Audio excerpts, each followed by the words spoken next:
अस्सलाम वालेकुम दोस्तों, मैं हूं आसिफ अली और आप देख रहे हैं आसिफ अली टीवी। दोस्तों, क्रिकेट को जेंटलमैन्स की गेम भी कहा जाता है। अगर कंट्री वाइज ग्रेट लेजेंड्स को पैदा करने की बात की जाए तो मेरे ख्याल से पाकिस्तान का नाम सर फहरिस्त होगा। यहाँ की मट्टी ने जहाँ एक तरफ इमरान खान, वसीम अकरम और वकार यूनुस जैसे लेजेंड्स पैदा किए, वहीं दूसरी जानिब हमने बड़े बड़े लेजेंड्स को लेजेंड्स बनने से पहले ही नेस्तो नाबूद कर दिया। जी हाँ दोस्तों, हम बात करें उन पाकिस्तानी हीरो की जिन्हें हमने या फिर पीसीबी ने अपनी नालायकियों की वजह से बर्बाद कर दिया। आज की वीडियो में हम 5 ऐसे ही लेजेंड्स की लिस्ट लेकर हाजिर हुए हैं जो अपने बेपनाह टैलेंट और काबिलियत के बावजूद पीसीबी के नालायकियों की भीड़ चढ़ गए। तो चलिए शुरू करते हैं। नंबर 5, शर्जील खान। नाजरीन, 14 अगस्त 1999 को हैदराबाद सिंध में पैदा होने वाले शर्जील खान के बेपनाह टैलेंट और काबिलियत का कौन मोतरफ नहीं है। इनकी पावरफुल हिटिंग और गजब की स्ट्राइक रेट इनकी क्लास को बयान करती थी, मगर बदकिस्मती से ये भी पीसीबी की नाहलियों की वजह से स्पॉट फिक्सिंग स्कैंडल की भीड़ चढ़ गए और इन्हें पीसीबी ने जिल्ले इलाही बनते हुए 5 साल के लिए बैन कर दिया। इस बात में कोई शुबा नहीं कि शर्जील को अपने गुनाह की वजह से यह सज़ा दी गई, मगर यहाँ ये बात करना बहुत ज़रूरी है कि सारा कसूर महज प्लेयर का ही नहीं होता।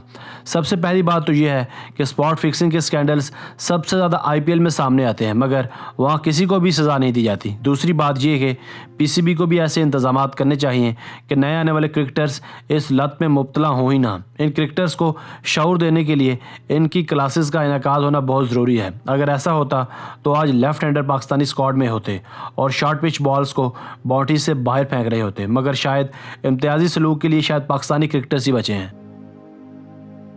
नंबर 4, आसिम कमाल। दोस्तों, अगर आप साल 2000 के बाद से क्रिकेट देख रहे हैं तो आप पाकिस्तानी लेफ्ट हैंडर आसिम कमाल से कैसे वाकिफ़ नहीं होंगे। वैसे तो इन्होंने महज 12 टेस्ट मैचेस में ही पाकिस्तानी क्रिकेट टीम की नुमाइंदगी की, या फिर आप यूँ कह लें कि सिर्फ 12 टेस्ट मैचेस में ही इन्हें पाकिस्तान की नुमाइंदगी करवाई गई और इसके बाद इन्हें हमेशा हमेशा के लिए गायब कर दिया गया।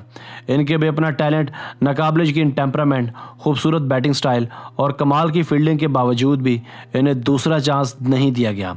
कारकर्दगी की बुनियाद पर टीम से ड्रॉप होना और बात है, मगर कारकर्दगी के बावजूद ड्रॉप हो जाना महज पर्ची माफिया का ही कमाल है। इस बात में कोई भी दो राय नहीं कि आसिम कमाल जैसे और भी बहुत से यंगस्टर्स सेलेक्टर्स की नालायकियों और पर्ची माफिया की नाइंसाफियों की भीड़ चढ़ चुके हैं। इन्हीं में एक नाम आसिम कमाल का भी था। अगर इन्हें मजीद मौके दे जाते तो आज शायद ये पाकिस्तान के लिविंग लेजेंड होते। अफसोस इस बात का नहीं कि आसिम कमाल के साथ ज्यादती हुई, दुख इस बात का है कि पर्ची माफिया का बाजार अभी भी सरगर्म है और अभी भी अकरवा परवरी अपने अरूज पर है और सैकड़ों आसिम कमाल बेपनाह टैलेंट और स्किल्स के गुमनामी की जिंदगी जी रहे हैं।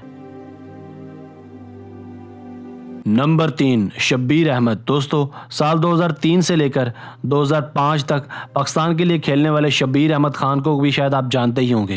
ये पाकिस्तान के लिए 10 टेस्ट मैचेस और 32 ओडिया ही खेल पाए और अफसोस के साथ आईसीसी के इम्तियाजी सलूक की भीड़ चढ़ गए।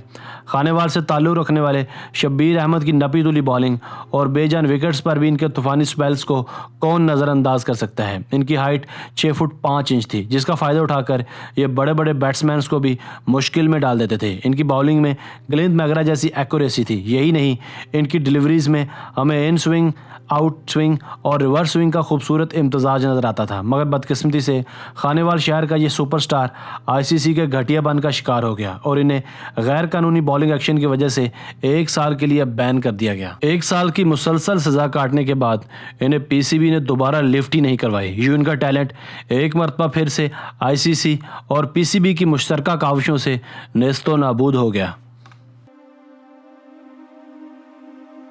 नंबर 2, मोहम्मद आसिफ। दोस्तों, अगर तारीख में नई बॉल के साथ बैट्समैनों को तिगनी का नाच नचाने वाले बॉलर्स की लिस्ट बनाई जाए तो top of the list Mohammad Asif का ही नाम होगा।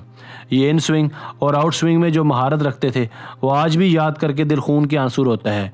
शेखुपुरा के एक छोटे से देहात से ताल्लुक़ रखने वाले मोहम्मद आसिफ को अल्लाह ताला ने जो क्रिकेट की दानाई और काबिलियत अता की थी, उसे आज भी याद करके लेजेंड्स ये तमन्ना करते हैं कि काश आसिफ पर यह बैन ना लगता। उनकी पेस तो महज 130 की थी, मगर बॉल ज़मीन पर पड़ने के बाद गोली की रफ्तार से अंदर आती थी, जिसे Pietersen, Graeme Smith, Ricky Ponting, Sangakkara, याक कालिस और माइक हसी जैसे अजीम बैट्समैन भी खेलने से कासिर थे। मेरे ख्याल से मोहम्मद आसिफ को खोकर जो नुकसान पीसीबी या पाकिस्तान को बर्दाश्त करना पड़ा, वो नुकसान किसी और बॉलर के जाने से भी नहीं हुआ। मगर बदकिस्मती से आसिफ ने अपने पांव पर खुद ही कुल्हाड़ा मार लिया और चंद पैसों के एवज अपनी काबिलियत और कैरियर को बेच डाला। मगर अफसोस, एक मरतबा फिर पीसीबी ने मोहम्मद आसिफ और दीगर क्रिकेटर्स के केसेस को खुशअस्लूबी से टैकल नहीं किया, जिस वजह से इन्हें 10 साल के लिए गैर मुनसिफाना बैन कर दिया गया। मगर यहाँ एक मरतबा फिर इम्तियाजी सलूक का सामना किया गया, क्योंकि पीसीबी ने इसी स्पॉट फिक्सिंग स्कैंडल में मुलव्वस मोहम्मद आमिर पर तो वापसी के दरवाजे खोल दिए,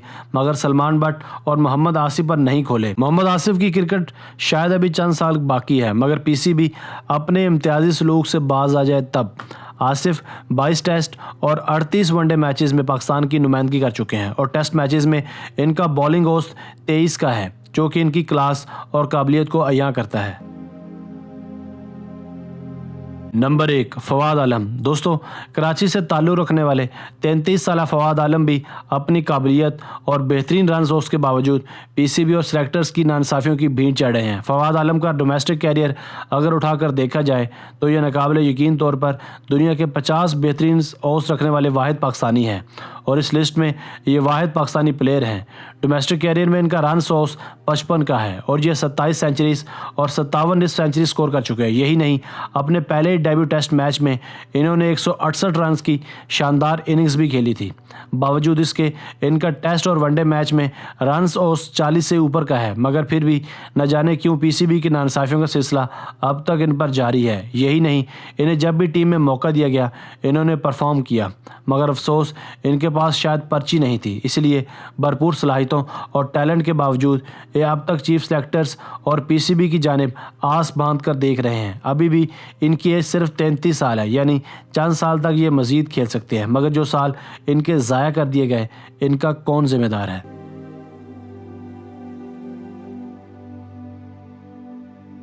दोस्तों, उम्मीद है आपको आज की वीडियो पसंद आई होगी। अपनी राय का इजहार कमेंट सेक्शन में लाजमी कीजिएगा और हमें यह भी बताइएगा कि हमें मज़ीद क्रिकेट की वीडियोस बनानी चाहिए या नहीं बनानी चाहिए।